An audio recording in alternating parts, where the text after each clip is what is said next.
اس کی آنکھیں بھی کمزور تھیں۔ شوہر کی موت نے اس کو اتنا رلایا کہ اس کی بینائی تقریباً جاتی رہی۔ صوبیہ اپنے باپ کی بے حد چہیتی تھی۔ فردوس بیگ کی دائمی جدائی نے اس کے اعصاب کو جھنجھوڑ کر رکھ دیا۔ روتے روتے جب ان کے آنسو تھم گئے تو آنکھیں خود بخود خشک ہو گئیں، لیکن ساتھ ہی اس کے ہونٹوں پر ایک مستقل خاموشی کی مہر لگ گئی۔ ایسی نازک گھڑی میں اقبال کی قربت اس کے لیے بہت اہم ثابت ہوئی۔ وہ خود حالات کا ستم رسیدہ تھا، لیکن اس نے اپنی محرومیوں کو پسِ پوچھ ڈال کر سارا وقت صوبیہ اور اس کی ماں کے ساتھ گزارنا شروع کر دیا۔ اسے علم تھا کہ صوبیہ کو کتابیں پڑھنے کا شوق ہے، چنانچہ تیسرے چوتھے روز اس کو کھینچ کھانچ کر بک اسٹال پہنچتا، جہاں بے شمار نئی خوبصورت کتابیں دیکھ کر وہ بچوں کی طرح بہل جاتی۔ وقت بہت بڑا مرہم ہے، بڑے بڑے گھاؤ کو بھی منتمل کر دیتا ہے۔ 2 سال بیت گئے۔ صوبیہ BA B.Ed حاصل کرنے کے بعد گورنمنٹ گرلز اسکول میں جاب حاصل کر چکی تھی۔ اس دوران اس کی ماں نے کئی بار سرد آہ بھر کر کہا، میری جان، لگتا ہے کہ جیسے دوسری دنیا میں تمہارے ابا کی روح بے قراری سے میری راہ تک رہی ہے۔ میں چاہتی ہوں کہ اقبال سے تمہاری شادی ہو جائے تاکہ مرتے وقت دل میں کوئی خلش نہ رہے۔ صوبیہ نے فوراً جواب دیا، امی، آپ خواہ مخواہ مرنے کی باتیں کر کے مجھے نہ دہلایا کریں۔ ابھی آپ کے مرنے کے دن ہیں، اور پھر آپ کے سوا میرا دنیا میں ہے کون؟ ماں اس کے سر پر پیار سے ہاتھ پھیرتے ہوئے کہتی، واری جاؤں، اسی لیے مجھے تمہارا گھر آباد کرنے کی فکر لگی ہوئی ہے۔ اقبال بہت اچھا اور نیک بچہ ہے، تم کو چاہتا بھی بہت ہے۔ صوبیہ کی ان کی باتوں سے کوئی اختلاف نہیں تھا۔ وہ سمجھدار تھی، اسے احساس تھا کہ اقبال اس سے دیوانگی کی حد تک عشق کرتا ہے۔ اسے خود بھی اس سے مانوسیت تھی، لیکن جانے کیوں ایک بار بھی ذہن میں یہ خواہش پیدا نہیں ہوئی کہ وہ جلد سے جلد سرخ جوڑا پہن کر اس کی دلہن بن جائے۔ بلا شبہ وہ ایک گرم جوش اور جذباتی لڑکی تھی۔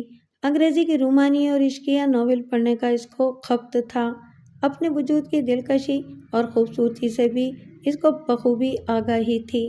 آئینے کے روبرو بیٹھ کر جب اپنی بڑی بڑی سمندری آنکھوں کا بغور جائزہ لیتی تو بعض اوقات فخریہ طور پر خود بخود ہی مسکرا دیتی۔ اسے یہ بھی علم تھا کہ کالج کے زمانے میں کئی منچلے اس کا تعاقب کرتے ہوئے ٹھنڈی آہیں بھرتے تھے، اور ان منچلوں میں سے ایک نے تو اب تک اس کا پیچھا نہیں چھوڑا تھا۔ وہ دور دور باڈی گارڈ کے طور پر اسے اسکول چھوڑ کر آتا، لیکن صوبیہ کو ان دل پھینک سرفروں سے کبھی کوئی دلچسپی پیدا نہیں ہوئی، اور نہ ہی اس نے اپنی ماں یا اقبال سے شکایت کی، کیونکہ وہ اخبارات میں آئے دن چھپنے والی خبروں سے بخوبی اندازہ لگا چکی تھی کہ جس گلشن میں مالی کام چور یا لاپرواہ ہو، وہاں خود بخود جنگلی پودوں کی بڑی بہتات ہو جاتی ہے۔ جس دن سے اسے اسکول میں ٹیچر کی ملازمت ملی تھی، اقبال کی بے چینی میں یکایک اضافہ ہو گیا تھا۔ وہ ایک مدت سے آرزوؤں کے شیش محل میں صوبیہ کے سپنے سجائے بیٹھا تھا۔ BA کرنے کے بعد وہ ان دنوں اپنے جنرل اسٹور کی نگرانی میں مصروف تھا۔ مالی لحاظ سے اسے کوئی پریشانی نہیں تھی۔ دکان پر ملازموں کے علاوہ اس کا ایک ماموزاد بھی ہاتھ بٹا رہا تھا، اس لیے اسے کوئی فکر نہیں تھی۔ اس کا مسئلہ صرف ایک تھا کہ صوبیہ جلد از جلد اس کی دلہن بن جائے۔ اس نے اپنے ماموں کی وساطت سے کئی بار اپنی خواہشوں کا اظہار صوبیہ کی امی سے بھی کیا، لیکن اس نے ہر بار ایک ہی جواب دیا، کیا کروں؟ صوبیہ عجیب سرفری لڑکی ہے، کئی بار اسے کہا مگر ٹال دیتی ہے۔ اقبال جانتا تھا کہ وہ ضدی لڑکی ہے، لیکن اس کی فہم سے یہ بات بالاتر تھی کہ وہ شادی سے کیوں گریز کر رہی ہے۔ اس نے اپنے طور پر 1000 جتن کیے، پاپڑ بیلے، صوبیہ کے سامنے کھکیایا، مگر اس اللہ کی بندی کا ایک ہی ٹکا سا جواب تھا، اقبال، میری شادی تم سے ہی ہونی ہے، پھر تم کیوں بین کر رہے ہو؟ مجھے تمہاری یہ بے صبری اور جلد بازی ایک آنکھ نہیں بھاتی۔ اس قسم کا 2 ٹوک جواب سن کر اس کا منہ لٹک جاتا اور رہے الفاظ اس کے حلق میں دم توڑ دیتے۔ کبھی رات کی تنہائیوں میں سوچتے سوچتے اسے یوں ہی شبہ سا ہوتا، کہیں ایسا تو نہیں صوبیہ نے اپنے خوابوں میں کسی اور کو بسا لیا ہو؟ بدگمانی کا زہریلا سانپ جو ہی پھن پھیلائے اس پر جھپٹا۔ خوف اور دہشت سے اس کا پورا بدن لرز اٹھا اور اس کی جان ہی نکل جاتی۔ وہ اپنے بستر سے چھلانگ لگاتا اور اوپر تلے پانی کے 2 گلاس پینے کے بعد ایک گہری سانس لے کر اپنے آپ کو مخاطب کرتا۔ لعنت ہے تجھ پر، صوبیت تیری ہے اور تو اس کے خلاف ایسی زہریلی اور خطرناک باتیں سوچتا ہے۔ اگر اسے اس کا علم ہو تو یقیناً وہ مشتعل ہو کر تجھے جان سے مار ڈالے۔ ایک سے پہر صوبیت تھکی تھکائی اسکول سے گھر آئی تو اس کی ماں نے کہا، بیٹی ڈاکیا آج ایک رجسٹری لایا ہے، دیکھو تو کس کا خط ہے۔ صوبیہ نے بے دلی سے لفافہ اٹھایا اور بڑبڑائی، ہمیں کون خط لکھ سکتا ہے؟ ایک ٹی وی والے ہیں جو کبھی کبھار لائسنس کی تجدید کرانے کا مشورہ دیتے ہیں۔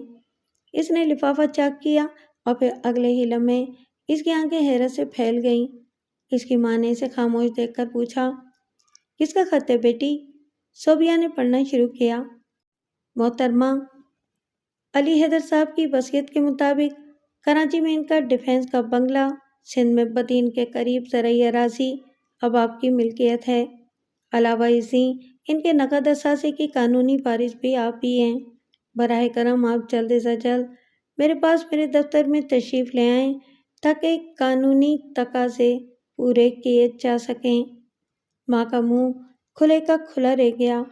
اس نے بمشکل کہا، بیٹی میرا خیال ہے کہ ڈاکیہ کسی دوسرے کا خط غلطی سے ہمارے گھر میں پھینک گیا ہے۔ لفافے پر ایڈریس کیا لکھا ہے؟ اس نے لفافے پر نظر ڈالی اور بڑبڑائی، امی ایڈریس تو ہمارا ہی ہے اور پھر میرا نام بھی لکھا ہے۔ ماں نے دوسرا سوال کیا، خط کس نے بھیجا ہے؟ وہ بولی، شہزاد احمد ایڈوکیٹ ہیں اور لاہور میں ان کا دفتر ہے۔ کمرے میں تھوڑی دیر کے لیے خاموشی چھا گئی۔ یوں لگتا تھا کہ ماں بیٹی سکتے کی حالت میں ہیں۔ دفتن صوبیہ کہنے لگی، امی علی حیدر کون ہیں؟ اس کی ماں نے جواب دیا، میں تو خود یہی سوچ رہی ہوں۔ جب سے میں نے ہوش سنبھالا ہے پہلی بار یہ نام کسی نے میرے سامنے لیا ہے۔ وہ بولی، ممکن ہے وہ آپ کے ابو کے کوئی دور کے رشتہ دار ہوں؟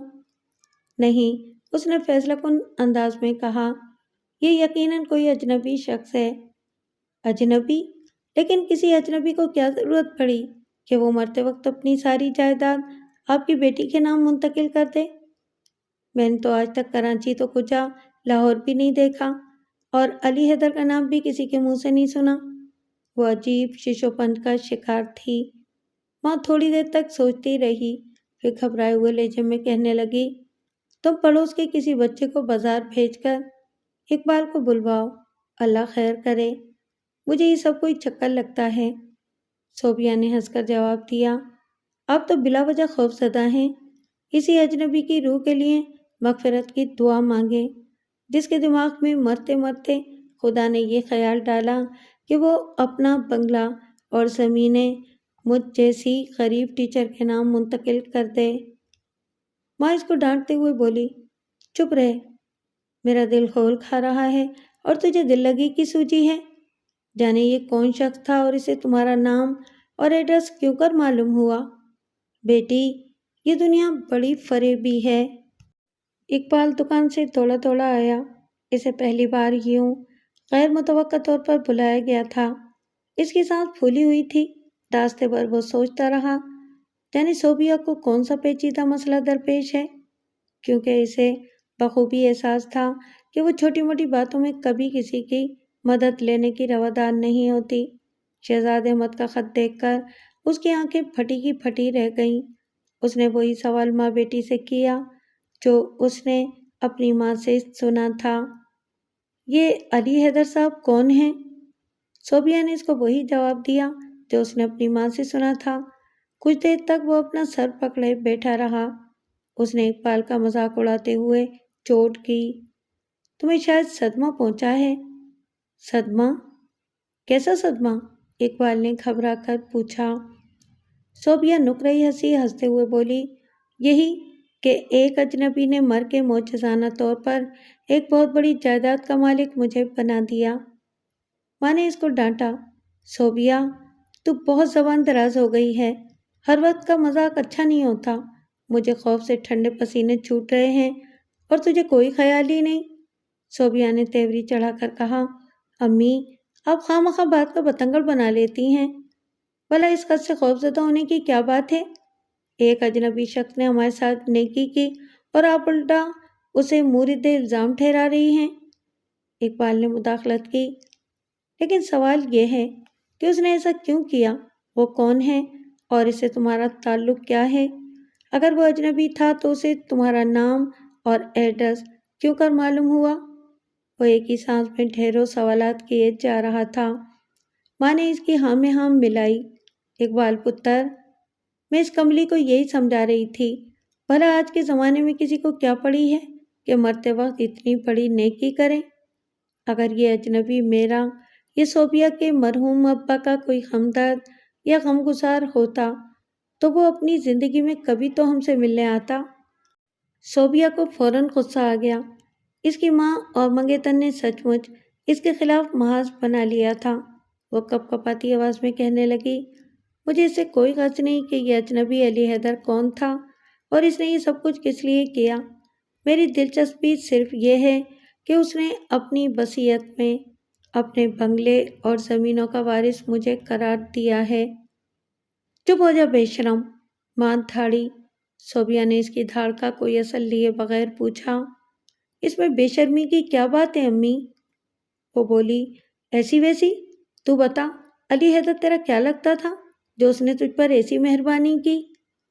صوبیہ نے جھٹ سے جواب دیا، دنیا میں خدا ترس انسان ایسے نیک کام کرتے ہیں، میں نے ایک ناول پڑھا تھا۔ اقبال نے اس کی بات کاٹ دی، صوبیہ ناولوں کی باتیں تو کرو ہی نہیں، ان میں زمانے بھر کی خرافات لکھی ہوتی ہیں، سچ مچ کی حقیقی زندگی سے ان کا کیا تعلق؟ صوبیہ کا چہرہ غصے سے لال بھبوکا ہو گیا، وہ گدائی، تم اپنا باز اپنے پاس رکھو، تمہیں اس معاملے میں ماما گیری کی کیا ضرورت ہے؟ ماں نے چیخ کر اسے خاموش کرایا، چپ ہو جا صوبیہ، خبردار اقبال سے اس انداز میں کبھی بات کی، غضب خدا کا، جوان جہان لڑکی اور اس شخص سے زبان لڑا رہی ہے جس کے ساتھ اسے زندگی گزارنی ہے۔ صوبیہ خفا ہو گئی، وہ اٹھی اور پاؤں گھسیٹتی ہوئی اپنے کمرے میں چلی گئی۔ اس کی غیر موجودگی میں اقبال کہنے لگا، خالہ جی آپ نے خواہ اس کو ڈانٹ دیا، میں اس کی کسی بات کا کبھی برا نہیں مانتا، دراصل اس کا اپنا دل بہت چھوٹا ہے، بات بات پر اس کے آنسو نکل آتے ہیں۔ ماں نے دکھ سے کہا، اقبال پتر میں اس کی ہر وقت ناز برداریاں کرتی ہوں، چھوٹی موٹی غلطی پر میں نے اسے کبھی بھول کر بھی نہیں ٹوکا، دراصل اس کا مرحوم باپ کے لاڈ نے اسے بڑا حساس بنا دیا ہے۔ اب دیکھو نا، اب یہ کوئی بات ہوئی، ایک اجنبی وکیل کے خط پر ناسمجھی کی باتیں کر رہی ہے اور خوش ہو رہی ہے، جسے وہ کیا نام تھا اس مرنے والے کا؟ وہ رک کر سوچنے لگی۔ اقبال نے لقمہ دیا، علی حیدر، ہاں ہاں وہی۔ اس نے بات جاری رکھی، جانے وہ کون تھا اور اس نے کس نیت اور مقصد کے تحت اپنی جائیداد کا وارث اس کرما والی کو بنا دیا، جبکہ ہم میں سے کوئی اس کا نام تک نہیں جانتا، اور پھر کون جانے سب کچھ غلط ہو، لاہور والے وکیل نے کوئی چکر چلانے کے لیے اس کو خط لکھ دیا ہو۔ خالہ جی آپ بالکل درست کہتی ہیں، اقبال کچھ یاد کرتے ہوئے جلدی سے بولا، ہمارے ملک میں آج کل فراڈ بہت ہوتے ہیں، ممکن ہے کہ کسی نے اس بہانے کچھ رقم ہتھیانے کا منصوبہ بنایا ہو۔ آپ فکر مت کریں، میں ابھی دکان پر واپس جاتا ہوں اور وہاں کوشش کروں گا مجھے لاہور کے اس وکیل کا فون نمبر مل جائے، اس طرح میں اس سے گفتگو کر کے اصل معاملے کی ٹو نکال لوں گا۔ ماں خوش ہو کر اسے دعائیں دینے لگی۔ اقبال اٹھا، ماں نے اسے یاد آیا کہ تھوڑی دیر پہلے صوبیہ ناراضگی کے عالم میں وہاں سے گئی تھی۔ اس نے ماں سے پوچھا، خالہ جی آپ اجازت دیں تو میں صوبیہ کو اس کے کمرے میں دیکھ لوں؟ جم پتر، وہ بے ساختہ بولی۔ صوبیہ اپنی ماں منگیتر کو فراموش کر کے اس وقت عجیب و غریب ذہنی کیفیت سے دوچار تھی۔ اس نے تنہائی میں شہزاد احمد ایڈوکیٹ کے پراسرار خط کو بار بار پڑھا اور ہر بار نت نئی الجھنوں میں گرفتار ہو گئی۔ اجنبی علی حیدر اس کے ذہن سے چپک کر رہ گیا تھا۔ آخر وہ کون ہے؟ اس کی وصیت سے صاف ظاہر تھا کہ اسے اس کے نام اور ایڈریس سے مکمل آگاہی تھی۔ اس کا مطلب یہ ہوا کہ وہ اس کے خاندانی پس منظر سے ضرور واقف ہوگا، لیکن یہ محض ایک قیاس آرائی تھی، کیونکہ اگر اسے درست مان لیا جاتا تو اس کے ابا امی اس اجنبی کے ضرور شناسا ہوتے۔ صوبیہ الجھ گئی۔ اس پراسرار شخص نے یہ سب کچھ کیوں کیا؟ کیا اس کی اپنی کوئی اولاد نہیں تھی؟ اولاد نہ ہو، خاندان تو ہوگا۔ عین اس وقت اسے دھچکا لگا۔ اسے خیال آیا کہ خود اس کے والدین کا بھی تو کوئی رشتہ دار نہیں تھا۔ ممکن ہے اسی طرح سے وہ شخص بھی دنیا میں تنے تنہا ہو۔ لیکن سوال یہ تھا کہ اس کے دل میں یہ خواہش کیوں ابھری کہ وہ مرتے وقت اپنی جائیداد اسے سونپ دے؟ اس کے ذہن میں ایک نئے شبے نے سر ابھارا۔ صوبیہ، ممکن ہے علی حیدر نے اپنی زندگی میں کسی جگہ تمہاری جھلک دیکھ لی ہو؟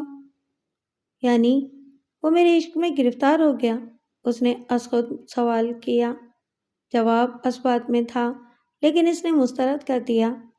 انتہائی احمقانہ تصور ہے کہ ایک شخص دور سے ایک لڑکی کو دیکھ کر اس پر عاشق ہو جائے اور پھر اسے حاصل کرنے کے بجائے مرتے وقت اپنی جائیداد اس کے نام وقف کر دے۔ اس کے ذہن میں ایک نیا شبہ ابھرا۔ ممکن ہے وہ تمہاری امی کا کوئی دیرینہ عاشق ہو اور اس نے عشق کے ہاتھوں مجبور ہو کر یہ سب کچھ کیا ہو۔ اس کو ایک دھچکا سا لگا اور اس کا دل زور زور سے دھڑکنے لگا۔ نہیں نہیں، امی ابو مرحوم کے سوا کسی سے محبت نہیں کر سکتی تھیں۔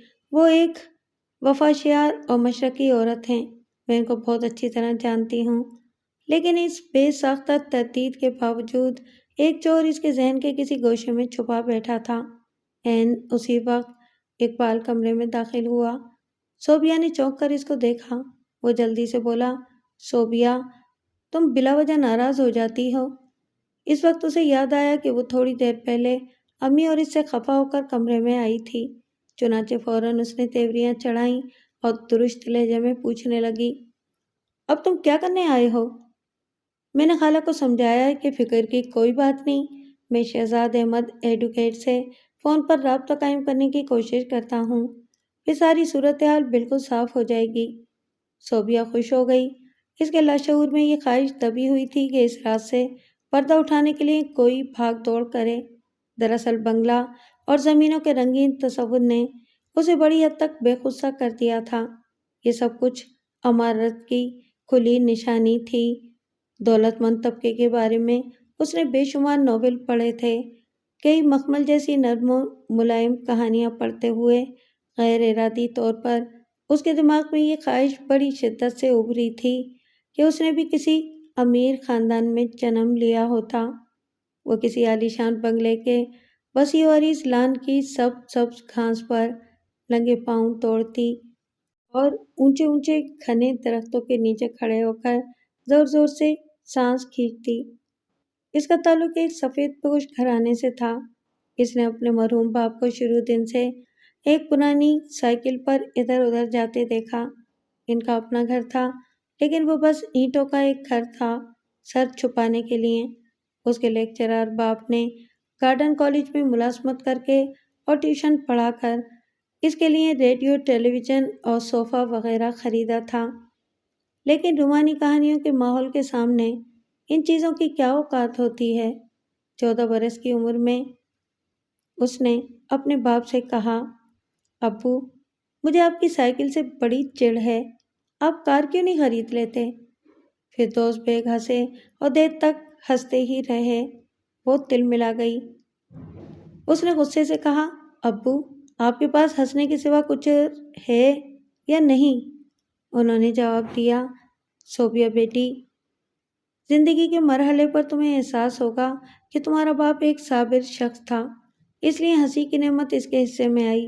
کاریں، بنگلے اور دولت پا کر انسان کی آنکھیں چندیاں ضرور جاتی ہیں، لیکن وہ سچ مچ کی ہنسی ہنسنے کے قابل نہیں رہتے۔ تمہیں میری سائیکل سے چڑ ہے نا؟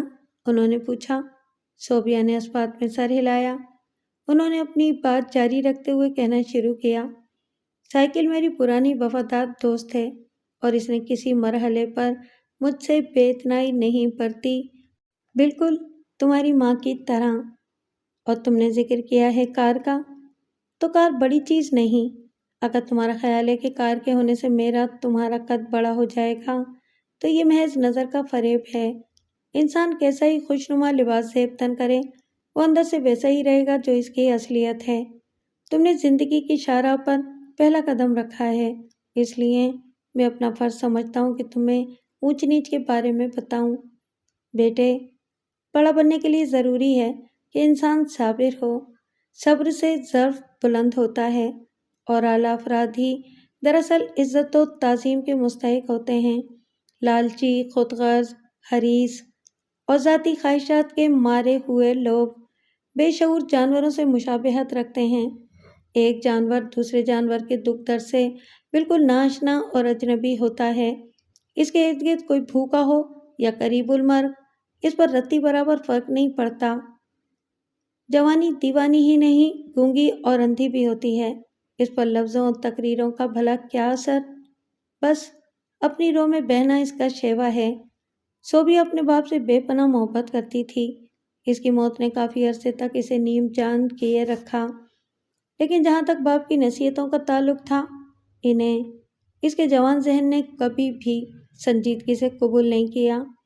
اس کے لیے امیرانہ ٹھاٹ باٹ میں ایک سحر انگیز کلچر تھا۔ وہ خوابوں کی زندگی کی متلاشی تھی، خوابوں کی زندگی جو نرم، ملائم اور سبک ہو، اور جہاں کسی معمولی سے سنگریزے کا بھی نشان تک نہ ہو۔ اسی رات اقبال واپس آ کر ماں بیٹی کو بتا رہا تھا کہ مجھے تھوڑی سی جد و جہد کے بعد بالآخر شہزاد ایڈوکیٹ کا نمبر مل گیا، اور خوش قسمتی یہ ہوئی کہ وہ اس وقت اپنے دفتر میں ہی موجود تھا۔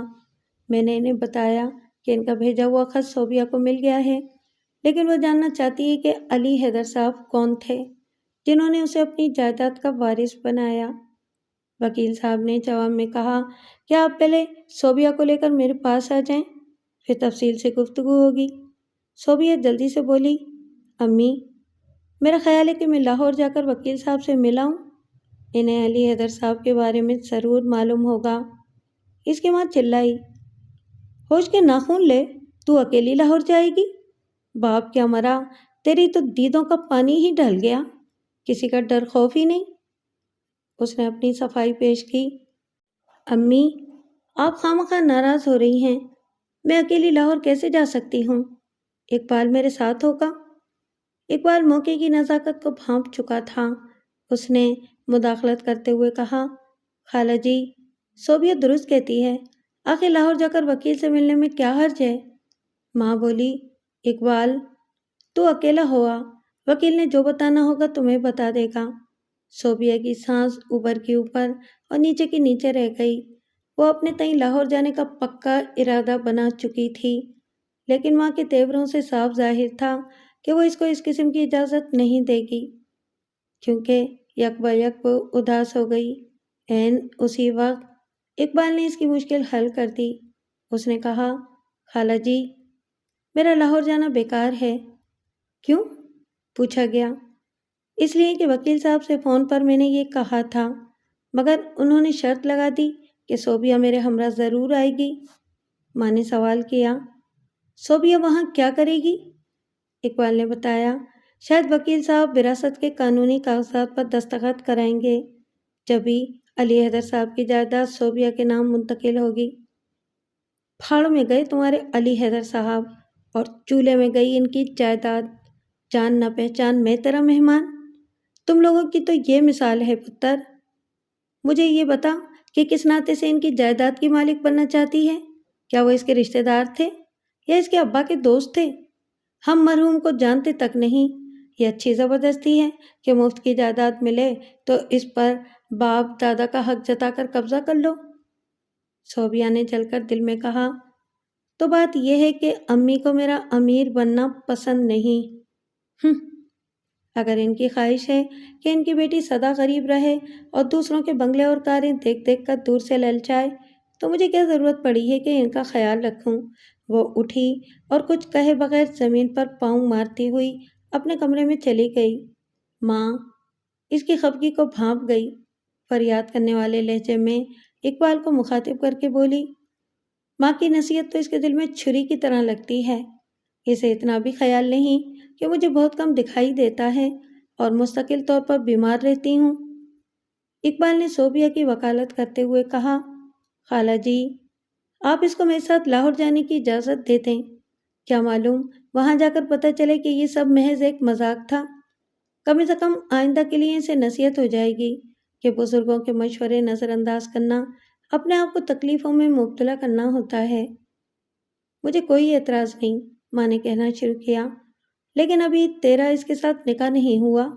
اڑوس پڑوس والوں کو خبر ہوگی کہ کنواری لڑکی اپنے منگیتر کے ساتھ لاہور چلی گئی تو وہ سرگوشیاں نہیں کریں گے؟ اقبال جلدی سے بولا، انہیں اس کا علم نہیں ہوگا۔ وہ جل کر بڑبڑائیں، کیوں؟ کیا انہوں نے آنکھوں پر پٹی باندھی ہوئی ہے؟ اس نے سمجھایا، خالہ جی، ہم دونوں صبح سویرے لاہور کے لیے روانہ ہوں گے اور وکیل سے ملنے کے بعد شام تک آپ کے پاس واپس پہنچ جائیں گے۔ ہم وہاں سیر و تفریح کرنے تھوڑی جا رہے ہیں۔ وہ تھوڑی دیر چپ چاپ بیٹھی، پلکیں جھپکاتی رہی، لگتا تھا کہ کچھ سوچ رہی ہیں۔ دفتن اس نے کہا، ٹھیک ہے، لیکن اگر اس کے بعد اس نے کبھی اس قسم کی ضد کی تو میں اس کی ٹانگیں توڑ دوں گی۔ دونوں شہزاد احمد کے پاس پہنچ گئے تھے۔ رسمی گفتگو کرنے کے بعد چائے منگوائی اور وقت ضائع کیے بغیر ایک فائل ان دونوں کے سامنے نکال کر وکیل صاحب نے رکھ دی اور گمبھیر لہجے میں کہنے لگا، علی حیدر صاحب بڑے نیک، ہمدرد اور خدا سے ڈرنے والے انسان تھے۔ انہوں نے اپنی موت سے 1 ہفتہ پہلے مجھے کراچی بلوایا، وصیت نامہ لکھوایا۔ ان کی ہدایت تھی کہ ان کے مرنے کے بعد آپ کو اس وصیت کی اطلاع دی جائے۔ میں نے ان کی اس خواہش پر حرف بحرف عمل کیا۔ یہ کہہ کر اس نے وصیت نامہ پڑھنا شروع کیا۔ اس میں تمام اثاثوں کی تفصیل درج تھی۔ اپنا کام ختم کرتے ہی ایڈوکیٹ نے چند کاغذات ان کی طرف بڑھائے اور کہا، صوبیہ، آپ ان پر دستخط کریں۔ صوبیہ بھونچکی بنی اسے دیکھ رہی تھی۔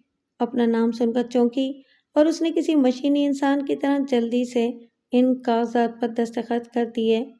وکیل صاحب نے چند نقلیں رکھ کر اصلی کاغذات صوبیہ کے ہاتھ میں تھما دیے اور بولا، آپ کراچی جا کر بنگلے کا قبضہ لے لیں۔ اس کا ایڈریس کاغذات میں لکھا ہے۔ ان دنوں اس کی دیکھ بھال کی ذمہ داری علی حیدر کی ایک بوڑھی ملازمہ کے سپرد ہے۔ زرعی اراضی کا بھی آپ معائنہ کر لیں۔ بینک میں ان کی کچھ رقم محفوظ ہے، لیکن اس کے حصول کے لیے آپ کو کراچی کی عدالت سے پہلے جانشینی کا سرٹیفکیٹ لینا ہوگا۔ کوئی مشکل کام نہیں ہے۔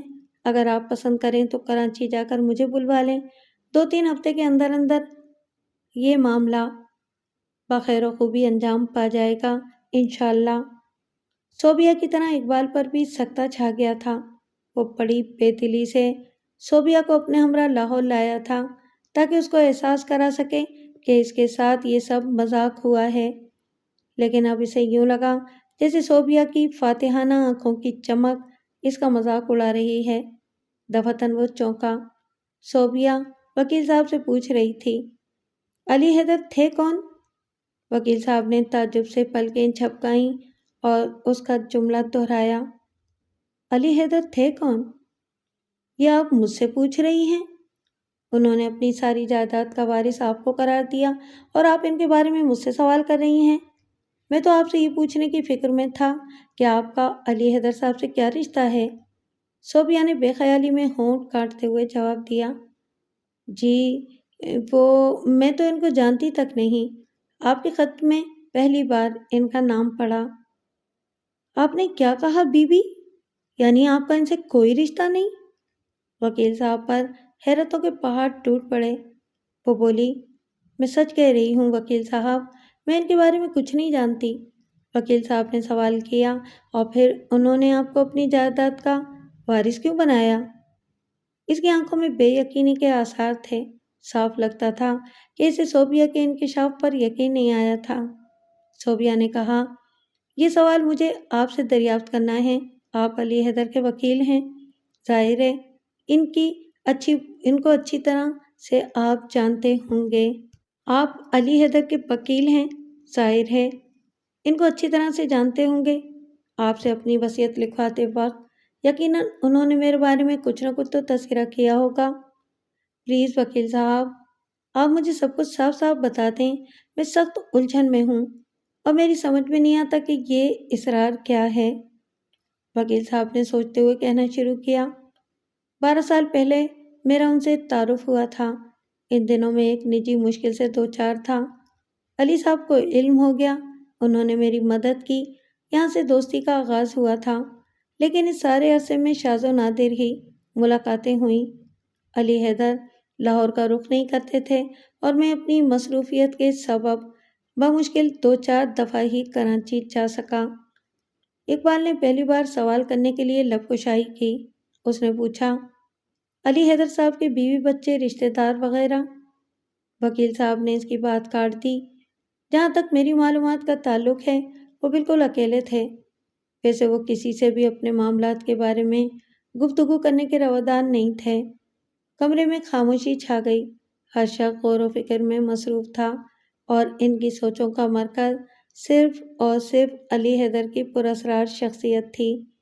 یکایک وکیل صاحب نے سر اٹھا کر صوبیہ کو بغور دیکھا اور کہا، بی بی، آپ کو علی حیدر کے متعلق زیادہ معلومات ان کی ملازمہ سے حاصل ہو سکیں گی۔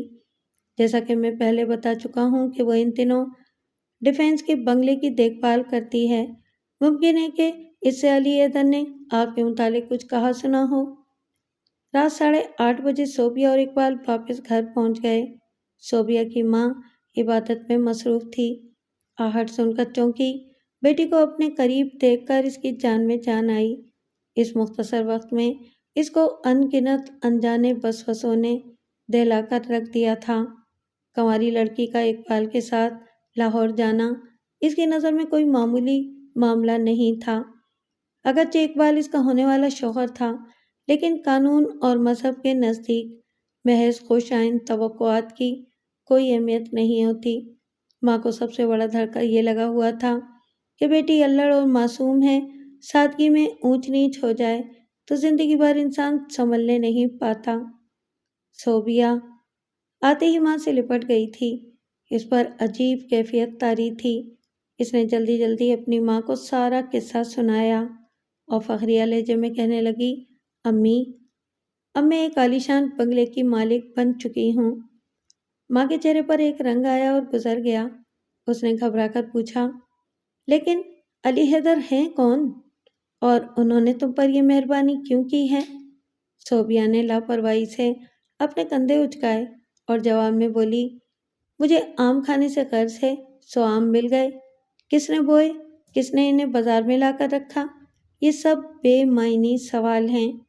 میں اتنا جانتی ہوں کہ میری تقدیر مجھ پر مہربان ہو گئی ہے۔ مجھے تقدیر کی یہ مہربانی پسند نہیں آئی، ماں نے تنک کر کہا۔ کیوں امی؟ صوبیہ کا چہرہ بجھ سا گیا۔ ماں نے جواب دیا، اللہ بخشے تمہارے ابا ہمیشہ کہتے تھے کہ رزق حلال کتنا ہی کم کیوں نہ ہو، اس میں برکت ہوتی ہے۔ انسان بڑے سکون اور اطمینان سے اپنے 4 دن بسر کر لیتا ہے، اور جو لوگ چھلانگے لگاتے ہیں ان کا سامنا کسی نہ کسی موڑ پر ایسے دکھوں سے ضرور ہوتا ہے جن کے لگائے ہوئے زخم کبھی نہیں بھرتے۔ بیٹی، مجھے افسوس ہے کہ تم نے اپنے قناعت پسند باپ کے نقش قدم پر چلنے کے بجائے عام کمینے لوگوں کی طرح حرص و ہوس کا راستہ اختیار کر لیا۔ اگر تمہارے اندر خودداری اور انا موجود ہوتی تو تم کبھی کسی کے بخشے ہوئے بنگلے، زمینیں اور دولت کو قبول نہ کرتی۔ میں پوچھتی ہوں، جب تمہیں یہ علم نہیں کہ علی حیدر کون ہیں، تمہیں کیا ضرورت تھی ان کی بخشش قبول کرنے کی؟ صوبیہ کاغذات پر دستخط کرتے وقت تمہارے ہاتھ نہیں کپ آئے تھے؟ وہ مسلسل طنز کے نشتر چبو رہی تھیں۔ صوبیہ بوکھلا گئی۔ اس کا خیال تھا کہ اس کی ماں اس کے منہ سے خوشخبری سن کر اسی کی طرح خوشی سے پاگل ہو جائے گی اور دوسرے ہی دن اس کے ساتھ نئے بنگلے میں رہائش پذیر ہونے کے لیے کراچی کی رٹ لگائے گی۔ مگر یہاں تو بساطی سرے سے الٹی ہو چکی تھی۔ اقبال نے اپنی عافیت اسی میں سمجھی کہ چپکے سے باہر نکل جائے۔ ماں بیٹی میں سے کسی نے بھی اس کی طرف توجہ نہیں کی۔ ماں نے دوبارہ کہنا شروع کیا، تیرا باپ بڑا خوش قسمت تھا کہ اس کا جنازہ عزت سے اٹھ گیا۔ میں ازلی نصیب و جلی ہوں، تھوڑی بہت کسر رہ گئی تھی وہ تم نے پوری کر دی۔ صوبیہ نے غصے سے سوچا، کیا عجیب زمانہ ہے کہ بیٹی کی خوشیوں سے ماں کو جلاپا ہوتا ہے۔ میں نے کون سا غلط کام کیا جو امی میرے پیچھے ہاتھ دھو کر پڑ گئی ہیں؟ علی حیدر کو میں خود تو نہیں کہنے کے لیے گئی تھی کہ وہ اپنا بنگلہ زمینیں میرے نام منتقل کر دیں۔ یہ سب تقدیر کی مہربانی ہے۔ مجھے باولے کتے نے کاٹا ہے جو میں گھر آئی دولت کو واپس کر دوں۔ اس نے اپنی بہتری اسی میں سمجھی کہ چپ چاپ کمرے میں جا کر لیٹ جائے۔ جواب دینے میں کوئی فائدہ نہیں تھا۔ بات سے بات نکلتی تو رائی کا پہاڑ بن جاتا۔ اس کے علاوہ اس کے چالاک ذہن نے سمجھایا، پگلی، علی حیدر صاحب کا بنگلہ زمینیں پیسہ تمہارے تصرف میں آ چکا ہے۔ تم ان سب چیزوں کی قانونی وارث ہو، اور اگر علی حیدر صاحب زندہ ہو کر واپس آ جائیں تو بھی وہ تمہیں ان اثاثوں سے محروم نہیں کر سکتے۔ پھر تمہیں کیا ضرورت ہے ماں کی جلی کٹی باتوں سے متاثر ہونے کی؟ وہ پرانے وقتوں کی ہیں، اس لیے ان کے خیالات بھی کرم کھرتا ہیں۔ تم چپ چاپ انہیں دل کی بھڑاس نکال لینے دو۔ 8-10 روز میں ہی تھک تھکا کر خاموشی اختیار کر لیں گی۔ جب میں انہیں اپنی کار میں بٹھا کر سیر کراؤں گی تو پوچھوں گی، کیوں امی، اب کہاں گئے وہ آپ کے دقیانوسی اصول کہ دوسروں کی دولت پر نظر رکھنا بھیک مانگنے کے مترادف ہوتا ہے؟ وہ بستر پر دراز ہو گئی۔ سفر نے خاصا تھکا دیا تھا، لیکن حسین اور چمکدار اور روشن مستقبل کے خوابناک تصور اس کے سامنے تھے۔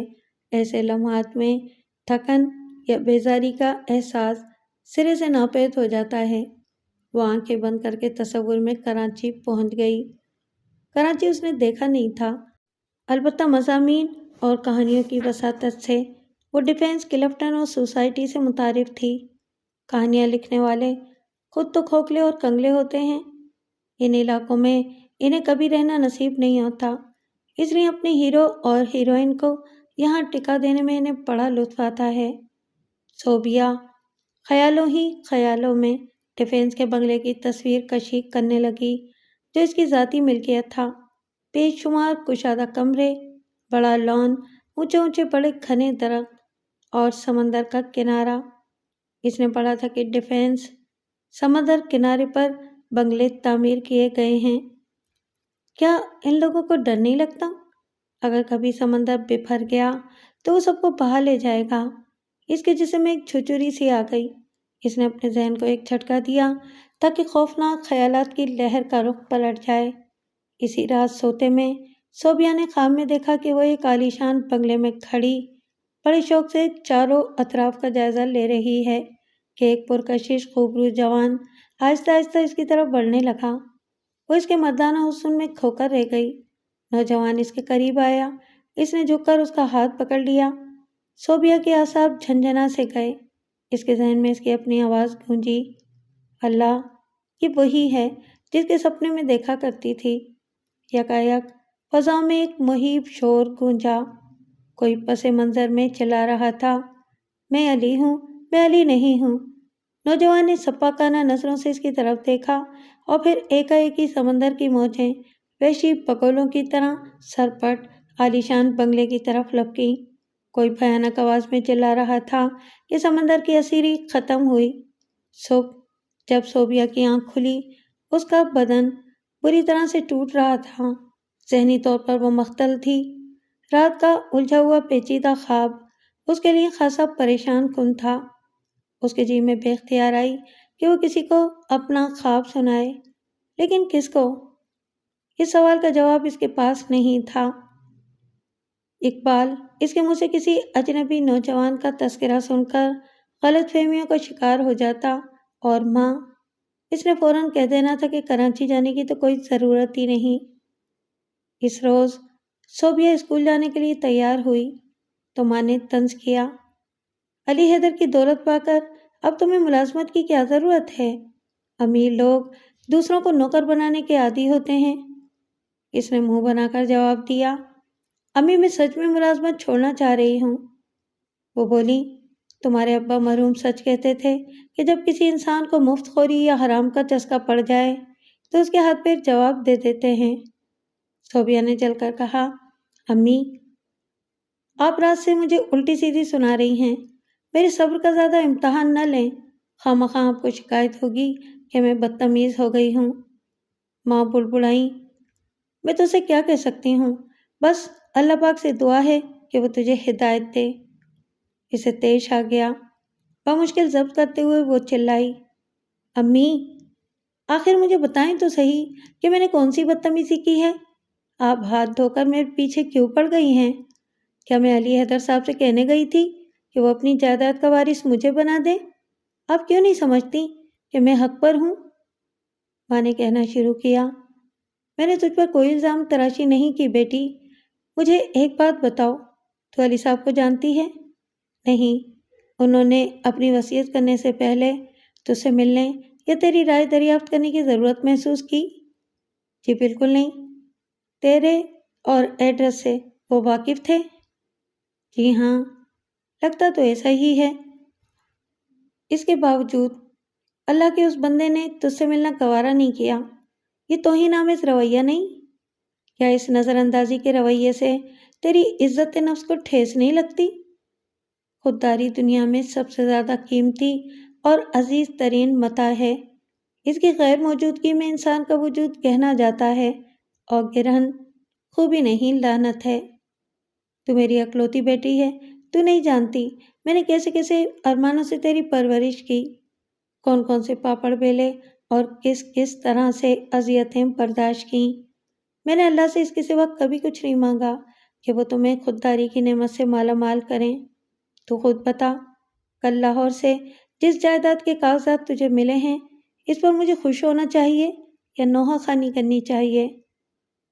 صوبیہ نے دل ملا کر پوچھا، آپ کا مطلب ہے کہ میں نے ایک شخص کی جو جائیداد اس کی وصیت کے مطابق حاصل کی ہے وہ میری نہیں بلکہ بھیک ہے، اور مجھے اس کو واپس لوٹا دینا چاہیے؟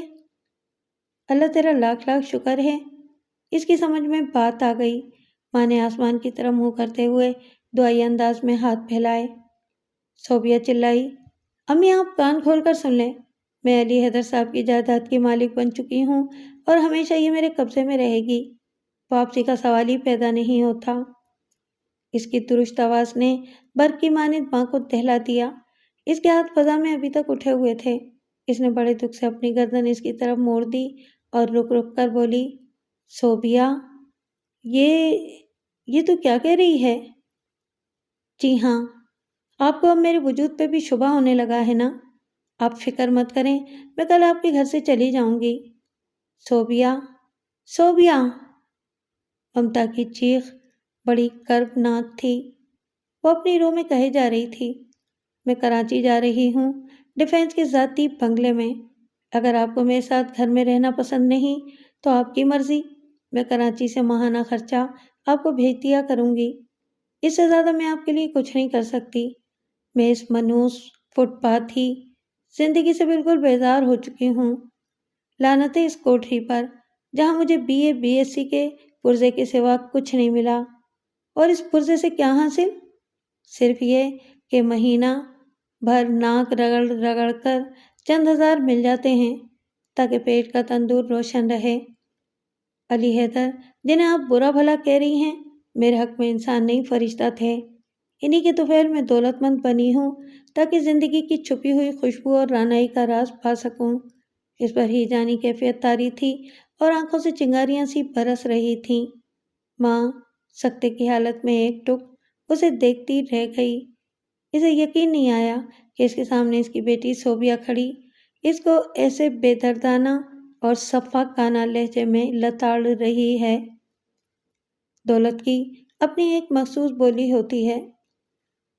جب وہ کسی انسان کے اعصاب پر اپنے پنجے گاڑتی ہے تو پھر وہ اسی کے مخصوص کردہ الفاظ اپنے حلق سے نکالنے پر مجبور ہو جاتا ہے۔ صوبیہ کی یہی حالت تھی۔ اس نے اپنی ماں کے جواب کا انتظار بھی نہیں کیا اور تیز تیز قدموں سے چلتی ہوئی باہر نکل گئی۔ وہ اپنے دل میں طے کر چکی تھی کہ اگلے روز اسے کراچی کے لیے روانہ ہونا ہے۔ سپہر کو وہ جب واپس پلٹی تو گھر پہ سناٹا طاری تھا۔ اس کا دل بھاری ہونے لگا۔ پھر اس نے اپنے آپ کو تسلی دی کہ اب مجھے صرف ایک ہی دن یہاں گزارنا ہے۔ پھر اس کی نظر اپنی ماں پر گئی۔ وہ اوندھے منہ فرش پر آڑی ترچھی لیٹی ہوئی تھی۔ اس کو ایک جھٹکا سا لگا۔ اس نے اس کو آواز دیتے ہوئے ہلایا، لیکن اس کی ماں نے کوئی جواب نہیں دیا۔ اگلے لمحے اس کے منہ سے چیخ نکلتے نکلتے رہ گئی۔ ماں بے ہوش تھی۔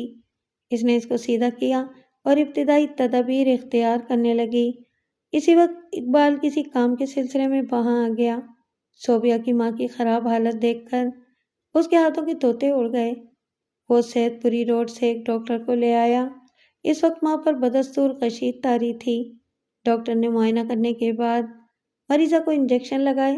اسی دوران وہ ہوش میں آ گئی، لیکن اس کا زرد چہرہ دیکھ کر اندازہ ہوتا تھا کہ اس کے جسم کی ساری توانائی نچڑ چکی ہے۔ ڈاکٹر اقبال کو اپنے ہمراہ کلینک لے گیا اور چند ادویات اسے دیتے ہوئے بولا، مریضہ کو ہر 2 گھنٹے بعد ان کو استعمال کرائیں اور ان سے ہلکی پھلکی گفتگو کریں۔ میرا خیال ہے کہ انہیں کوئی شدید صدمہ پہنچا ہے۔ ان کے اعصاب خطرناک حد تک مزمحل ہو چکے ہیں۔ اگر رات کے کسی پہر ان پر بے ہوشی طاری ہو تو وقت ضائع کیے بغیر فوراً انہیں اسپتال پہنچا دیں۔ اگر آپ نے ایسا نہ کیا تو نتائج کی ذمہ داری آپ پر ہوگی۔ اقبال یکلخت فکر مند ہو گیا۔ صوبیہ کی ماں کی زندگی اس کے لیے بہت اہم تھی۔ وہ دل ہی دل میں دعا مانگنے لگا، پاک پروردگار، خالد جی کو تندرست کر دے، کم از کم جب تک کہ میری اور صوبیہ کی شادی نہیں ہو جاتی۔ ان کا زندہ رہنا ضروری ہے۔ وہ صرف انہی کی بات مانتی ہے۔ اگر خدا نخواستہ وہ چل بسیں تو کون جانے صوبیہ اس شادی سے صاف انکار ہی کر دے۔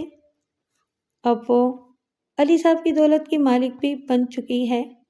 اس طرح صوبیہ اور اقبال ساری وقت ماں کی پٹی سے لگے رہے۔ صبح کاذب کے وقت ماں کی حالت سنبھل گئی۔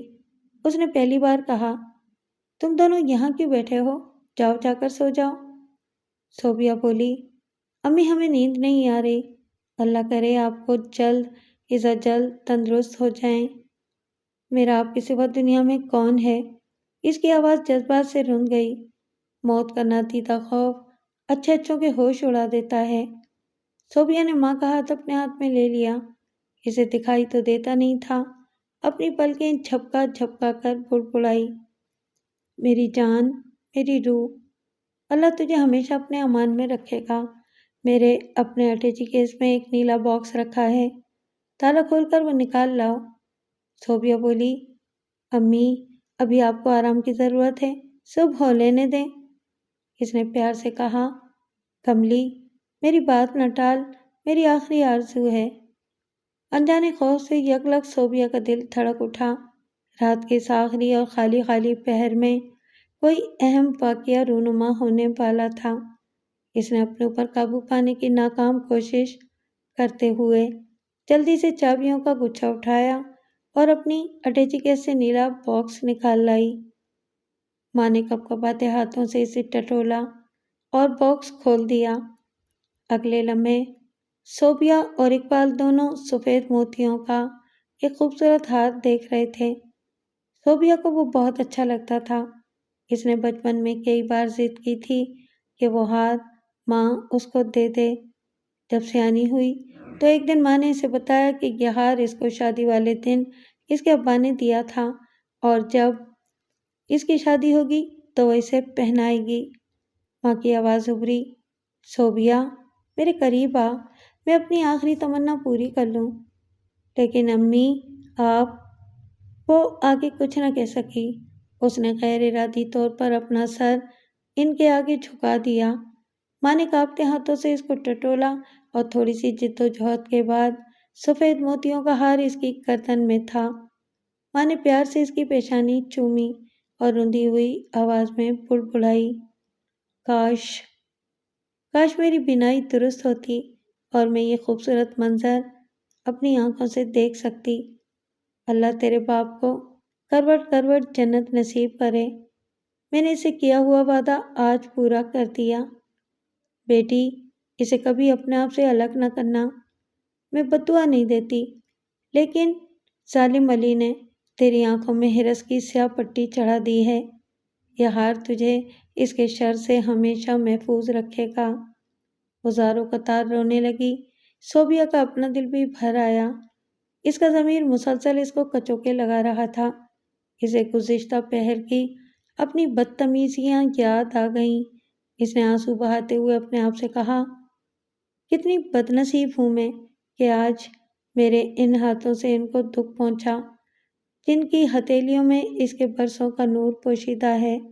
میں نے ماں کی توہین کی، میں نے ماں کی توہین کی۔ اسے ذلیل کیا اور حقارت سے اس کو نظر انداز کر کے اسکول چلی گئی۔ میری عزت میری نے اسے شدید بیمار کر دیا۔ میں نے کیسا ظلم کیا، اپنے گھر کو خود ہی آگ لگا لی۔ ماں نے اگر کوئی کڑوی کسیلی بات کہتی تھی تو کون سی قیامت آ گئی، میں نظر انداز کر دیتی۔ آخر کار وہ میری ماں ہے۔ اس نے 9 ماہ تک مجھے اپنی شکم میں رکھ کر مصیبت سہی، پھر مجھے اپنا دودھ پلا پلا کر پالا پوسا۔ رات بھر میرے لیے جاگتی رہی۔ میری ذرا ذرا سی تکلیف پر اس کا دل ہول کھاتا تھا۔ اس نے اپنی بھوک، اپنی پیاس، اپنی نیند اور اپنے سبھی دکھ سکھ مجھ پر نچھاور کر دیے، اور میں نے اس کو ان سب قربانیوں کا کیا صلہ دیا؟ ہائے میری خود غرضی اور بے حسی نے مجھے کتے سے بھی بدتر بنا دیا۔ کتے کو ایک دن پیار کر کے 99 دن دھتکارو تو بھی وہ در چھوڑ کر نہیں جاتا، اور نہ ہی مالک کو کاٹنے کی جسارت کرتا ہے، جبکہ انسان کے ساتھ 99 دن نیکی اور حسن سلوک کرو۔ ایک دن محض بھول چوک سے اس کے ساتھ زیادتی ہو جائے تو فوراً اس کی آنکھ میں سور کا بال آ جاتا ہے۔ ماں مر گئی۔ رات کے آخری پہر میں صوبیہ پر سچ مچ قیامت ٹوٹ چکی تھی۔ اس نے رو رو کر اپنی آنکھیں سجا لیں۔ اقبال نہ ہوتا تو شاید جذباتی لمحوں میں وہ دیواروں سے سر ٹکرا ٹکرا کر ہی مر جاتی۔ موت اس لحاظ سے بڑے کام کی چیز ہے کہ یہ انسانوں کے حقیقی قد و قامت کا ایمانداری سے تعین کر دیتی ہے۔ وہ لوگ جو جیتے جی غیر اہم ہوتے ہیں، موت کی دہلیز پار کرتے ہی بے حد اہمیت اختیار کر لیتے ہیں، اور وہ ترم خان جن کے لیے زندگی نے مستقل طور پر قصیدہ گوئی وقف کی ہوئی ہوتی ہے، محبت کے سرد اندھیروں میں لیتے ہی پناہ مرقعہ عبرت بن جاتے ہیں۔ جب تک ماں زندہ رہی، ہماری آپ کی طرح صوبیہ نے بس اس کو ماں ہی سمجھا۔ اسے کبھی خیال نہ آیا کہ اس عورت نے اس زندگی کے ایک بہت بڑے خلا کو پر کیا ہوا ہے۔ اب جب کہ وہ اس کی نظروں سے اوجھل ہو گئی، اس کا لمس اس کے دائرہ اختیار سے باہر تھا، اسے اس کی کمی بری طرح ستانے لگی۔ وہ گھر جہاں اس نے اس کے ساتھ برسا برس گزارے تھے، ایک دم ویران، سنسان اور اجاڑ بن گیا۔ اسے احساس ہوا اور حیرت بھی ہوئی کہ باپ کی موت پر اسے ویرانی، سنسانی اور اجاڑ پن کا اتنی شدت سے کیوں احساس ہوا، حالانکہ وہ ماں کی نسبت اس سے زیادہ محبت کرتی تھی۔ چہلم کے دوسرے دن صوبیہ نے اقبال کو بلایا اور کہنے لگی، میرا دل اس گھر سے۔ وہ سمجھا کہ اس نے درپردہ اشارے سے اسے شادی کے لیے کہا ہے۔ اس کی باتیں کھل گئیں۔ فوراً بولا، میں بھی یہی سوچ رہا تھا کہ خالہ جی کے انتقال کے بعد اب تمہارا تنہا اس مکان میں رہنا مناسب نہیں۔ آج ماموں مجھ سے ہم دونوں کی شادی۔ اس کی بات نامکمل رہ گئی۔ صوبیہ نے جھلا کر کہا، میں 1000 بار تمہیں سمجھا چکی ہوں کہ ابھی شادی کے لیے میرا ذہن تیار نہیں ہوا۔ تم عجیب آدمی ہو کہ تمہاری سمجھ میں یہ بات ہی نہیں آتی۔ اقبال شرمندہ ہو گیا۔ وہ پھر بولی، میں کراچی جانا چاہتی ہوں۔ کراچی؟ اس نے حیرت سے پوچھا۔ ہاں کراچی۔ میری خواہش ہے کہ اس بنگلے کو اپنی آنکھوں سے دیکھوں جو علی صاحب کی وصیت کے مطابق اب میرا ہے۔ اس نے ایک شانے بے اتنائی سے اپنے بالوں کو جھٹکا۔ اقبال نے کچھ سوچ کر جواب دیا، آج ماموں سے بات کروں گا۔ وہ چلائی، ماموں؟ یہ ماموں کون ہوتے ہیں میرے معاملات میں دخل اندازی کرنے والے؟ اقبال، تمہارا دماغ درست ہے نا؟ اس نے سٹ پٹا کر بات بنائی۔ میں نے سوچا تھا۔ صوبیہ نے اس کی بات کاٹی اور کہا، کل میں کراچی کے لیے روانہ ہو جاؤں گی۔ تم ساتھ چلنا چاہتے ہو تو تمہاری مرضی، ورنہ السلام علیکم۔ وعلیکم السلام۔ اقبال جلدی سے بڑبڑایا، میں بالکل تیار ہوں۔ ابھی جا کر تیز کام کی 2 سیٹیں مخصوص کرا لیتا ہوں۔ کراچی کے پر رونق اسٹیشن پر اترتے ہی صوبیہ کو احساس ہوا کہ یہ بہت بڑا شہر ہے۔ ہر طرف انسانوں کا ہجوم تر ہجوم دکھائی دیتا تھا۔ اقبال کو اس نے کبھی اہمیت نہیں دی تھی، لیکن اس وقت وہ اس کے لیے یکایک اہم اور ناگزیر بن گیا تھا۔ اسٹیشن سے باہر نکل کر دونوں نے ایک ٹیکسی رکوائی اور ڈیفینس کی طرف چل دیے۔ صوبیہ نے علی جی کی ملازمہ کو اطلاع دے دی تھی کہ وہ فلاں دن فلاں وقت پر پہنچ رہی ہے۔ ٹیکسی ڈرائیور کے تعاون سے اقبال بنگلہ تلاش کرنے میں کامیاب ہو گیا۔ صوبیہ نے گاڑی میں بیٹھے بیٹھے ہی بے تابی سے اس کا ایک بھرپور جائزہ لیا۔ اس کے پورے بدن میں سنسنی کی لہریں دوڑنے لگیں۔ بنگلہ واقعی عالی شان تھا، بالکل اس کے سپنوں جیسا۔ لان کے اونچے اونچے پیڑ باہر سے دکھائی دے رہے تھے۔ اقبال نے ٹیکسی ڈرائیور کو پیسے دینے سے پہلے گیٹ پر لگی کال بیل دبائی۔ صوبیہ کا دل دھڑ دھڑ کر رہا تھا، کہیں کوئی یہ نہ کہہ دے کہ یہ علی جی کا بنگلہ نہیں، یا اسے یہ منحوس خبر سنائی جائے کہ علی جی کی کسی دوسری وصیت کے مطابق یہ بنگلہ کسی اور کے قبضے میں جا چکا ہے۔ ہزاروں قسم کے وسوسے اسے اپنی گرفت میں لیے ہوئے تھے، اور اس وقت اس کی حالت ہو بہو اس بچی کی مانند تھی جو رنگین کھلونے اور اڑن کھٹولوں جیسے جھولے دیکھتے ہی دیکھتے میلے میں تنہا رہ گئی ہو۔ اندر سے اقبال بھی خوفزدہ تھا۔ ایک ادھیڑ عمر پٹھان چوکیدار نے گیٹ کھولا۔ اس سے پہلے کہ وہ کچھ کہتا، اقبال نے جلدی سے کہا، یہ علی حیدر صاحب کا بنگلہ ہے نا؟ ہاں۔ ان کی بوڑھی ملازمہ موجود ہے؟ کون؟ مائی رمضانہ؟ اسے جا کر بتاؤ کہ صوبیہ بی بی آئی ہیں۔ Sobia be be? ہاں، صوبیہ بی بی، اس بنگلے کی مالکن۔ اوہ، اچھا اچھا، کہاں ہیں بی بی؟ اس کی اطلاع آئی تھی۔ وہ فوراً ٹیکسی کی طرف لپکا۔ صوبیہ سب کچھ سن رہی تھی۔ اس کی جان میں جان آئی۔ خوف کی جگہ اب غرور نے لے لی تھی۔ چوکیدار نے نہایت ادب سے جھک کر اسے سلام کیا اور وہ لڑکھڑاتے قدموں سے چلتی ہوئی بنگلے کے اندر داخل ہو گئی۔ ابتدا میں نو دولتیوں کا یہی حال ہوتا ہے۔ ایک بڑھیا ہانپتی کانپتی اس کی طرف دوڑی۔ اس کے بال چاندی کی طرح چمک رہے تھے۔ یہ مائی رمضانہ تھی، مرحوم علی جی کی پرانی نمک خوار۔ اس نے صوبیہ کی بلائیں لیں اور اپنی بیماریوں کا رونا روتی اسے اور اقبال کو ایک پرتکلف سجے سجائے ڈرائنگ روم میں لے آئی۔ صوبیہ قیمتی قالین دیکھ کر دنگ رہ گئی۔ مائی کہہ رہی تھی، 10-12 دن پہلے علی صاحب کے وکیل صاحب لاہور سے آئے تھے۔ انہوں نے بتایا کہ علی صاحب کی وصیت کے مطابق اس بنگلے کی مالکن آپ ہیں۔ پوچھ رہے تھے کہ آپ ابھی نہیں آئیں؟ بیگم صاحب جی، سچ پوچھیں تو علی صاحب کی وفات کے بعد یہ بنگلہ بالکل سونا سونا اور ویران ہو گیا تھا۔ ان کی خواہش تھی کہ میں اسے چھوڑ کر نہ جاؤں، اس لیے ٹکی رہ گئی۔ صوبیہ نے اپنے اوپر قابو پاتے ہوئے کہا، مائی، تم علی صاحب کے پاس کب سے ہو؟ بیگم صاحب جی، 3 پنجے تو ہو ہی گئے ہوں گے۔ 3 پنجے؟ صوفیہ نے حیرت سے اقبال کی طرف دیکھا۔ اس نے وضاحت کی، 3 پنجوں کا مطلب ہے کہ 15 سال۔ اس نے وضاحت کی۔ اوہ! اس نے ہونٹ سکیڑے، پھر بڑھیا کو مخاطب کر کے بولی، علی حیدر صاحب بالکل تنہا تھے؟ میرا مطلب ہے کہ ان کی بیوی بچے؟ مائی رمضانہ نے گلوگیر لہجے میں جواب دیا، علی صاحب نے شادی نہیں کی تھی۔ ان کے رشتہ دار ان کی زندگی میں یہاں آتے جاتے ہوں گے؟ اس نے ایک اور سوال کیا۔ بڑھیا نے جلدی سے انکار میں سر ہلایا، نہیں بیگم صاحب جی، علی جی بہت تنہا پسند تھے۔ میں نے یہاں آتے ہوئے کبھی کسی کو نہیں دیکھا۔ آپ بھی تو یہاں پہلی بار آئی ہیں۔ صوبیہ چونکی۔ مائی رمضانہ اس کو علی صاحب کی رشتہ دار سمجھ رہی تھی۔ اس نے اس کی آنکھوں میں براہ راست جھانکتے ہوئے پوچھا، مائی رمضانہ، علی صاحب نے کبھی تم سے میرے بارے میں کوئی بات کی تھی؟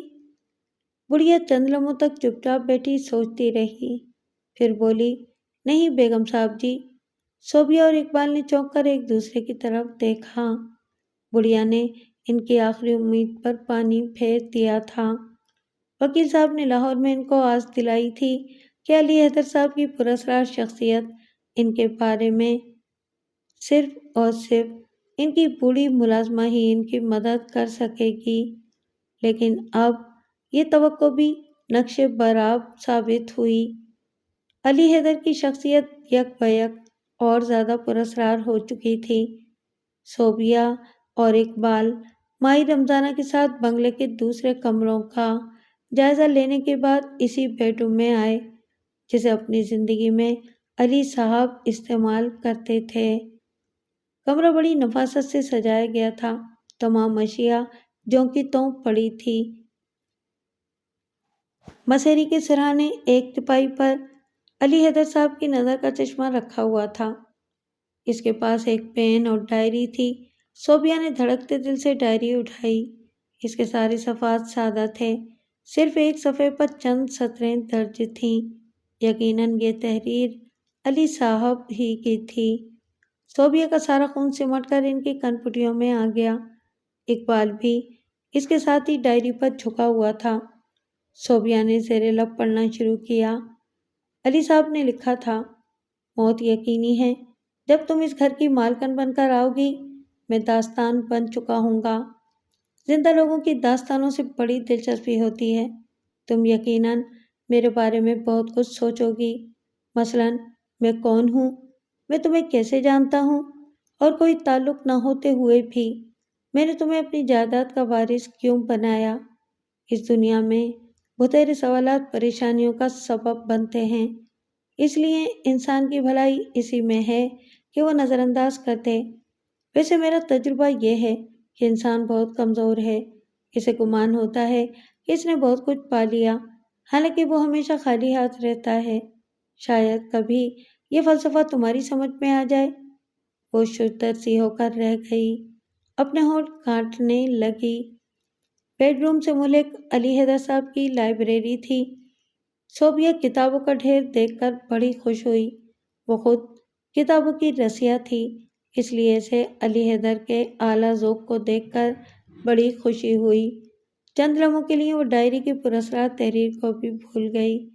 اس نے دیوار کے ایک کونے میں ٹنگا ایک خوبصورت فریم دیکھا، لیکن اس پر کوئی تصویر چسپاں نہیں تھی، بس ایک سیاہ سا کاغذ دکھائی دے رہا تھا۔ صوبیہ نے بڑھیا کی طرف گردن موڑی اور پوچھا، بیگم صاحب جی، میں برسا برس سے اسے ایسے ہی دیکھ رہی ہوں۔ کیا مطلب؟ اقبال نے حیرت سے کہا، یعنی علی حیدر نے اسے شروع سے اسی طرح لٹکایا تھا؟ جی صاحب، وہ سپاٹ لہجے میں بڑبڑائی، میں نے کئی سال پہلے ایک دفعہ اس کو کپڑے سے صاف کرنا چاہا، لیکن انہوں نے سختی سے منع کر دیا۔ کہنے لگے، تمہیں اس کو چھونے کی ضرورت نہیں۔ صوبیہ نے دوبارہ غور سے فریم کے سیاہ کاغذ کی طرف دیکھا۔ وہ بالکل سادہ تھا، ایک معمولی سی لکیر بھی اس کے اوپر نہیں تھی۔ اس رات علی حیدر صاحب کے بیڈ روم میں صوبیہ سونے کے لیے مسیری پر دراز ہوئی تو اس کی ذہنیت بڑی عجیب سی تھی۔ علی حیدر جی کا وجود اس کے لیے بڑا پراسرار تھا۔ اب یہ بنگلہ بھی پراسرار بن گیا۔ ڈائری کی تحریر پر اور فریم کا سادہ سیاہ کاغذ دونوں اس کے لیے بھی الجھن کا سبب تھے۔ تجسس انسانی ذہن کی سب سے بڑی گرہ ہے اور یہیں سے تلاش کا کرب جنم لیتا ہے۔ اس نے ایک دو بار اپنے ذہن کو جھٹکا بھی دیا۔ مجھے ان معاملات میں سر کھپانے کی کیا ضرورت ہے؟ علی حیدر صاحب کون تھے، کیا تھے؟ انہوں نے مجھ پر نظر کرم کیوں کی؟ مجھے ان سب باتوں کو نظر انداز کر کے صرف اس پر خوش ہونا چاہیے کہ میرا دولت مند بننے کا خواب پایہ تکمیل کو پہنچ چکا ہے۔ ایسا وسیع و عریض شاندار بنگلہ، گیراج میں کھڑی مرسیڈیز کار، بدین کی زمینیں اور ہزاروں روپے۔ اس سے آگے اس کی سوچوں کا سلسلہ ٹوٹ گیا اور یکلخت ایک شدید قسم کا احساس محرومی اس کے اندر سر اٹھانے لگا۔ رات کے اس ملگجے اندھیرے میں اسے پہلی بار احساس ہوا کہ پہاڑوں کی سربا فلک چوٹیوں کو تسخیر کرنے والے لوگ بلندیوں پر ضرور پہنچ جاتے ہیں، لیکن یہ اونچائیاں انہیں دوسرے انسانوں سے دور کر کے تنے تنہا کر دیتی ہیں۔ دولت کی اونچی سیڑھی پر پہنچ کر اس کے ساتھ بھی تو یہی سب کچھ ہوا۔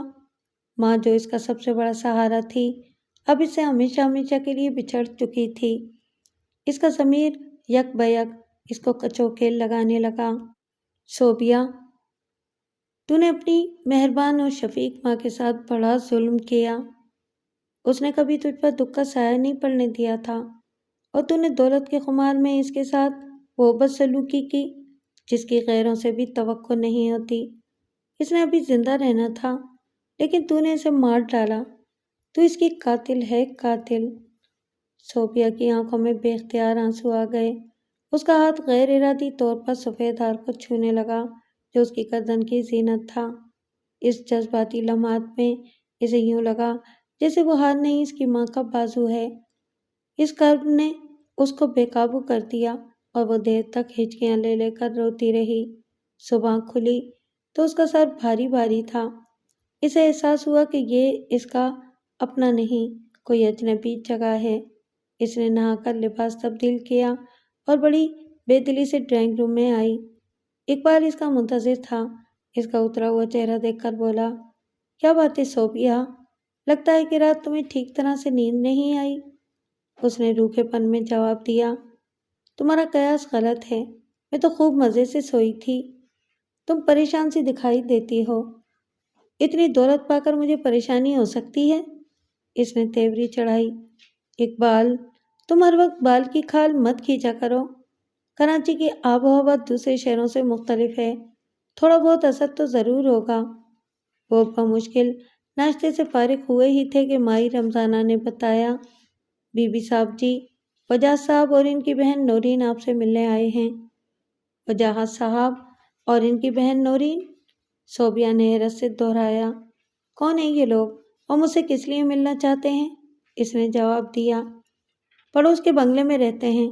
علی حیدر صاحب نے وجاہت صاحب کو اپنا منہ بولا بیٹا بنایا ہوا تھا۔ اکثر رات گئی تک وہ ان سے گپ شپ میں مصروف رہتے تھے۔ اچھا؟ وہ اس انکشاف پر ہکا بکا رہ گئی۔ اسے خیال آیا، یہ بہن بھائی علی حیدر صاحب کے زندگی کے پراسرار گوشوں کو بے نقاب کرنے میں معاون ثابت ہو سکتے ہیں۔ یہ سوچتے ہوئے وہ فوراً اٹھی اور اقبال کے ساتھ ڈرائنگ روم میں آ گئی۔ وجاہت اپنے نام کی مناسبت سے ایک وجیح اور خوبرو نوجوان تھا۔ اس کی سرخ و سفید رنگت کو دیکھ کر شبہ ہوتا تھا جیسے وہ غیر ملکی ہے۔ البتہ اس کی بہن نورین اس کے برعکس عام سی صورت کی لڑکی تھی۔ اگر اس نے میک اپ اور قیمتی زرق برق ساڑی کا سہارا نہ لیا ہوتا تو یقیناً اس کی قدرتی بدصورتی کا خوب مذاق اڑاتی۔ رسمی تعارف کے بعد وجاہت کہنے لگا، مس صوبیہ، علی حیدر بہت عظیم انسان تھے۔ مجھے اور نورین کو ان کی محبتیں شفقتیں کبھی نہیں بھول سکتی۔ اتفاق کی بات ہے کہ ہم دونوں دنیا میں تنے تنہا تھے، لیکن علی حیدر صاحب نے ہمیں کبھی محرومی کا احساس نہیں ہونے دیا، اور اب یہ انکشاف ہوا کہ انہوں نے آپ کو اپنا وارث بنایا ہے۔ صوبیہ سب کچھ سنتی رہی تھی۔ وجاہت کچھ اس طرح کا انسان تھا کہ مختصر وقت میں ہی اس نے صوبیہ کو اپنے جال میں جکڑ لیا۔ لیکن تقدیر کے کھیل الگ ہوتے ہیں۔ ایک دن بالکل اتفاقی طور پر صوبیہ نے وجاہت اور نورین کے درمیان ہونے والی گفتگو سن لی۔ تم سمجھا کرو نورین، ہم بالکل کلاش ہو چکے ہیں۔ بوڑھے علی حیدر کا انتقال ہو چکا ہے، اب صوبیہ ہی ہماری مشکلوں کا حل ہے۔ میں اسے اپنے جال میں پھانس رہا ہوں۔ کام بن گیا تو اس کی دولت ہمارے قبضے میں ہوگی، اور پھر میں ہوں گا اور تم۔ لیکن ایک بات سن لو وجاہت، میں تمہیں صوبیہ سے شادی کبھی نہیں کرنے دوں گی۔ پاگل ہو تم؟ ایسا کبھی نہیں ہوگا۔ اس کی دولت ہمارے قبضے میں آ جائے اور بس، اس کے بعد اس کی زندگی بھی ہمارے لیے عذاب ہوگی۔ نورین مسکرا کر خاموش ہو گئی تھی، لیکن صوبیہ پر غم و غصے کے پہاڑ ٹوٹ پڑے، اور اس کے بعد اس کی دنیا میں کچھ نہ رہا۔ اسے ہر طرف ویرانیاں نظر آ رہی تھیں۔ ان ویرانیوں میں اچانک ایک چراغ روشن ہو گیا۔ اقبال آ گیا تھا اور اس کے شانوں پر سر رکھ کر صوفیہ نے روتے ہوئے روداد غم سنا دی۔ اقبال نے اسے دلاسا دے کر کہا، کاش میں تمہارے درد کا درماں بن سکتا۔ میرے درد کا درماں تم ہی ہو اقبال۔ پھر جب اقبال اور صوفیہ کی شادی ہوئی تو علی حیدر کے ایڈوکیٹ شہزاد احمد نے ایک بند لفافہ انہیں پیش کیا جس میں ایک انوکھی کہانی درج تھی۔ سنو، مجھے پہچانو میں کون ہوں اور تعین کرو کہ بد نصیبی کسے کہتے ہیں۔ برسوں پہلے میں نے ایک لڑکی سے محبت کی تھی، میری اس سے شادی بھی ہو گئی۔ میں ملک سے باہر ملازمت کرتا تھا، پھر جب میں اپنی بیوی سے دور تھا تو مجھے پتہ چلا کہ میں ایک بیٹی کا باپ بن گیا ہوں۔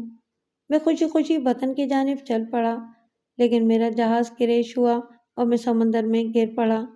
تقریباً 3 سال تک کھوئی ہوئی یادداشت کا مریض رہا۔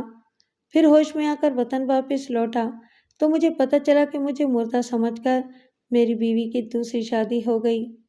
میری بیوی اب پرسکون زندگی گزار رہی تھی۔ میرے ضمیر نے مجھے اجازت نہ دی کہ میں اپنی بیوی اور اس کے نئے شوہر کی زندگی تلخ کر دوں۔ میری بیٹی تم ہمیشہ میرے دل میں کسک بن کر رہی ہو اور آج میں تمہیں اپنا سب کچھ سونپ رہا ہوں، بس ایک خواہش کے ساتھ کہ بس ایک بار میری قبر پر آؤ اور اس پر سر رکھ کر مجھے میرے ابو کہہ دو۔ صوفیہ کے حلق سے ایک دل دوست چیخ نکلی اور پلکتے ہوئے اس نے کہا، میرے ابو۔